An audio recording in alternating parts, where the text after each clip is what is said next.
Let's return to the story that Brazil's former president Jair Bolsonaro has returned from his self-imposed exile in the United States. He landed in the capital, Brasilia, on a commercial flight from Florida this morning. It's the first time he's been back in Brazil since his supporters stormed Congress on the 8th of January. Our reporter Camilla Motta is following events from Sao Paulo. How many people bothered to turn out to greet him, Camilla?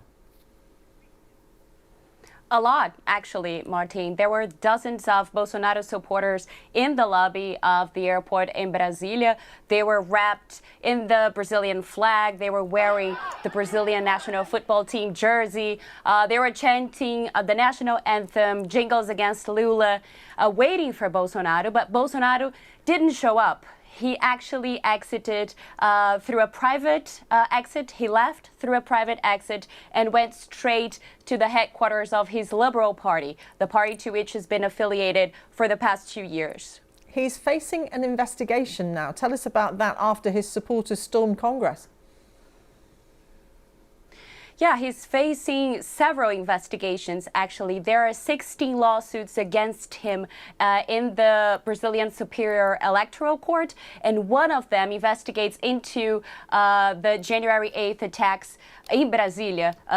Thousands of his supporters stormed government buildings. But besides that, some of the probes also investigate him spreading disinformation and casting doubts on Brazil's electoral system in the 2022 elections. And he's also been entangled in this very controversial case involving Saudi Arabia. He received some very expensive jewelry from the Saudi government, and he has actually a deposition scheduled for next Thursday on the federal police to explain himself on that case.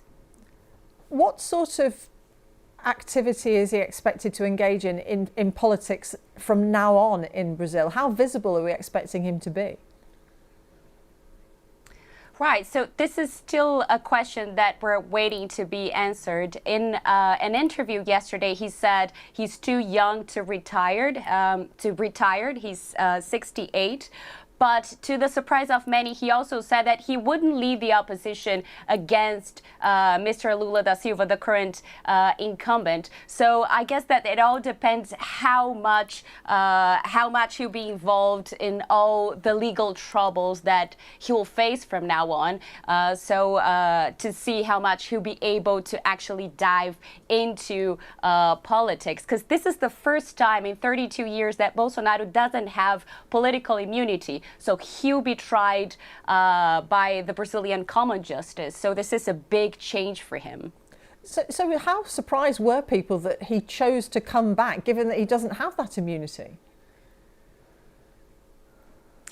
Right, so we're still trying to figure out what led to this decision. And there are a few factors.